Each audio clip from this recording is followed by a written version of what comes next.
High friends welcome to Rupa IAS academy friends మరి ఈ రోజు పేపర్లో అన్ని పేపర్లో హాట్ న్యూస్ ఏంటంటే నీటిపారుదల శాఖలో 879 కొత్త పోస్టుల మంజూరు.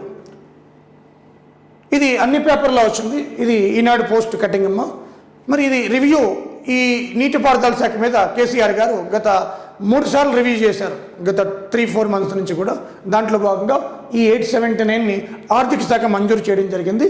ఇది ఈ ఆర్థిక శాఖ ఏం చేసిందంటే వర్క్స్ మనకి ముఖ్యంగా ఇంజనీరింగ్ చీఫ్కి ఈయన నోటు పంపించి భర్తీకి చర్యలు తీసుకోమని చెప్పడం జరిగిందనమాట. అయితే వీళ్ళు ఏం చేస్తారు, ఇంజనీరింగ్ చీఫ్ మనకి టీఎస్పీఎస్సీకి పంపిస్తారు, వాళ్ళు రోస్టర్ తయారు చేస్తారు, తయారు చేసిన తర్వాత మనకి నోటిఫికేషన్ ఇస్తారు.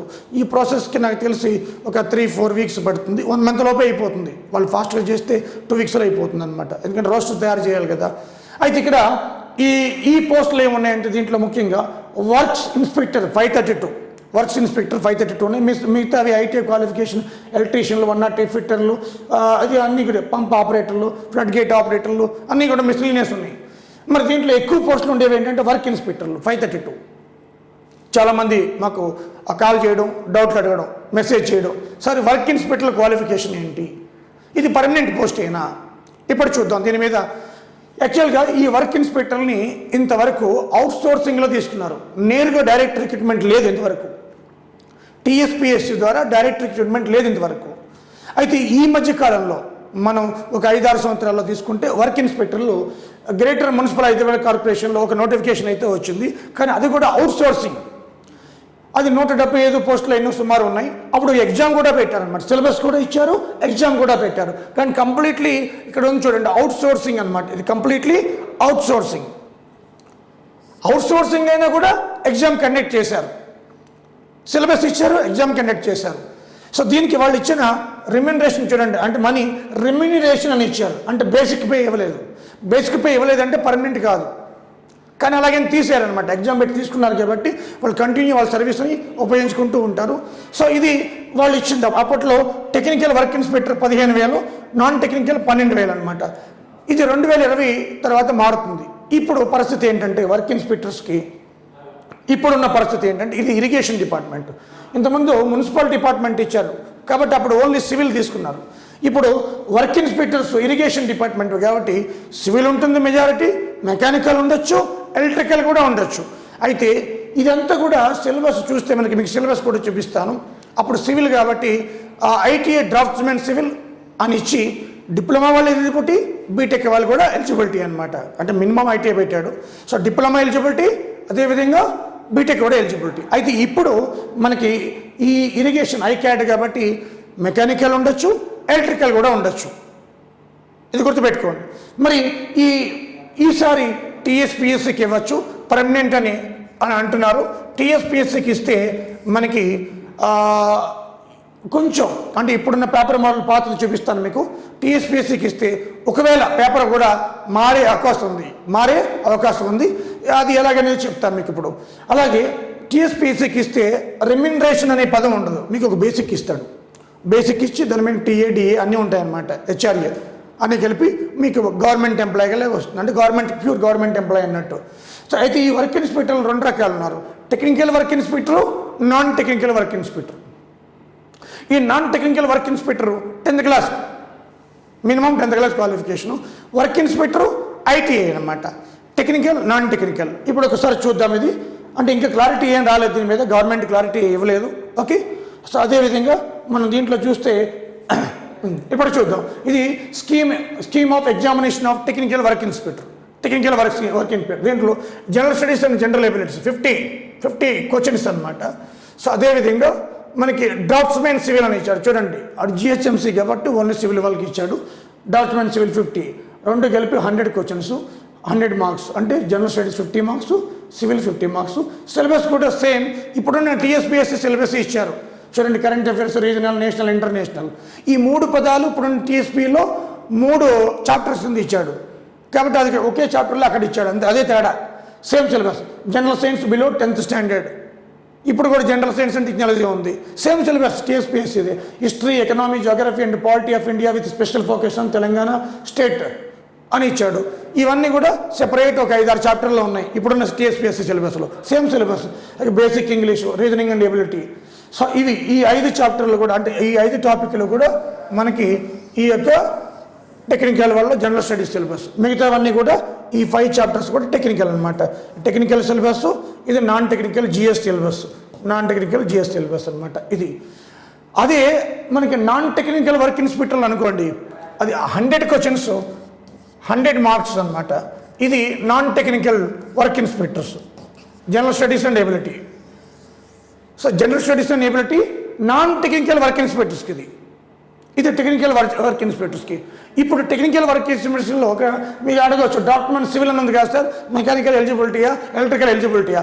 ఇది 2018 అని చెప్తున్నాను నేను. అప్పుడు ఓన్లీ జిహెచ్ఎంసీ కాబట్టి సివిల్ తీసుకున్నారు. ఇప్పుడు మెకానికల్ ఉండొచ్చు, ఎలక్ట్రికల్ ఉండొచ్చు, లేకపోవచ్చు. ప్రస్తుతానికి మనకి ఇరిగేషన్ డిపార్ట్మెంట్ అంటే not only civil but also mechanical ఉంటాయి, ఎలక్ట్రికల్ కూడా ఉంటాయి. ఇక్కడ ఎలక్ట్రికల్ పంప్స్ ఉంటాయి, మెకానికల్ పంప్స్ ఉంటాయి.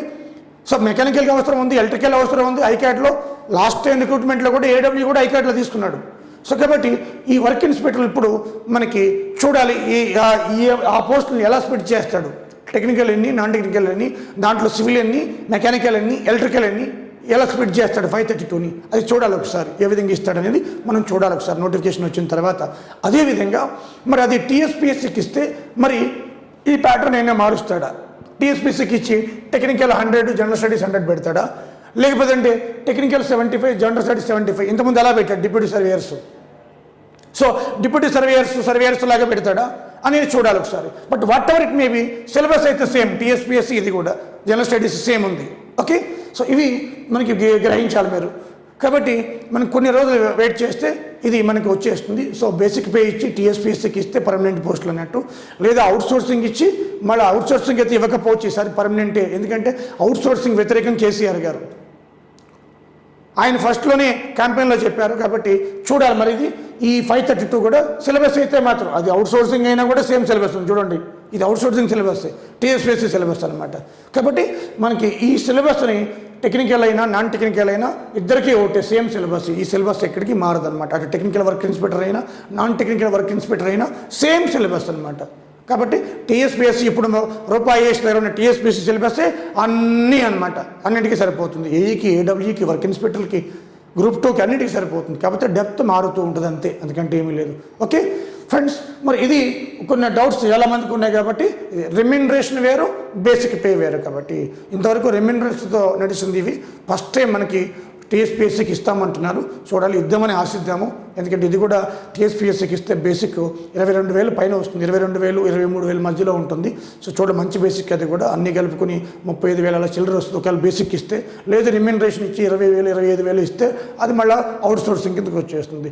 నాకు తెలిసి మెజారిటీ అది టీఎస్పీఎస్సీకి ఇస్తారు, పర్మనెంట్ పోస్టులే అని ఒక సమాచారం అయితే ఉంది. ఓకే ఫ్రెండ్స్, సో ఏది ఏమైనప్పటికీ సో ఈ కమింగ్ 50,000 పోస్టులని ఇప్పుడున్న కొత్త రాజకీయ పార్టీ కావచ్చు, లేకపోతే పార్టీ కావచ్చు, లేకపోతే అపోజిషన్ పార్టీ వాళ్ళు కావచ్చు, ఈ అన్ఎంప్లాయ్మెంట్ మీద ఎక్కువ ఫోకస్ పెడుతున్నారు. కాబట్టి ఇదే ఒక ప్రధానమైన అంశం అవుతుంది. కాబట్టి పోస్టులు ఇవ్వక తప్పదు.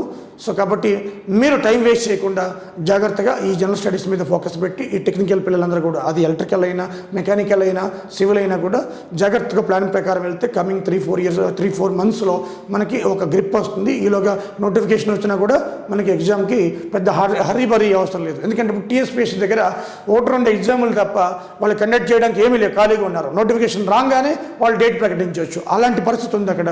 కాబట్టి ముందే త్వరపడాలి.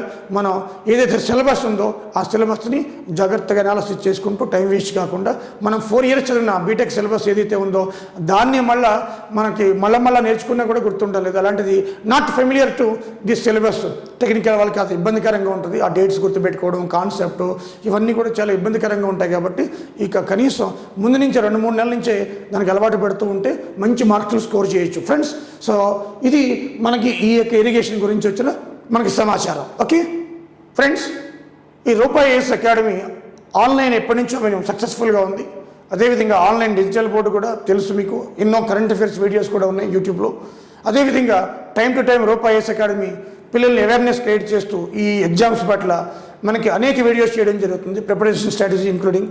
అదేవిధంగా ఈ సిలబస్ వచ్చిన తర్వాత వర్క్ ఇన్స్పెక్టర్స్ మళ్ళీ కొత్తగా ఒకవేళ మారిస్తే వాటి మీద కూడా మీకు ఒక అవగాహన వీడియో చేస్తాను, సిలబస్ మీద ఎలా వెళ్ళాలని. అయితే రూపాయిఎస్ మనకి ఆఫ్లైన్ బ్యాచ్ 17 జూలై స్టార్ట్ అవుతుంది. ఆల్రెడీ ఒక బ్యాచ్ మన 5th స్టార్ట్ అయింది. సో తెలంగాణ ఫ్రీడమ్ మూమెంట్ అవుతుంది. 3-4 డేస్ అయింది స్టార్ట్ అయ్యి కూడా. ఎవరన్నా రావాలంటే రావచ్చు. అదేవిధంగా మళ్ళీ బ్యాచ్ ఒకటి 17 జూలై స్టార్ట్ అవుతుందమ్మా.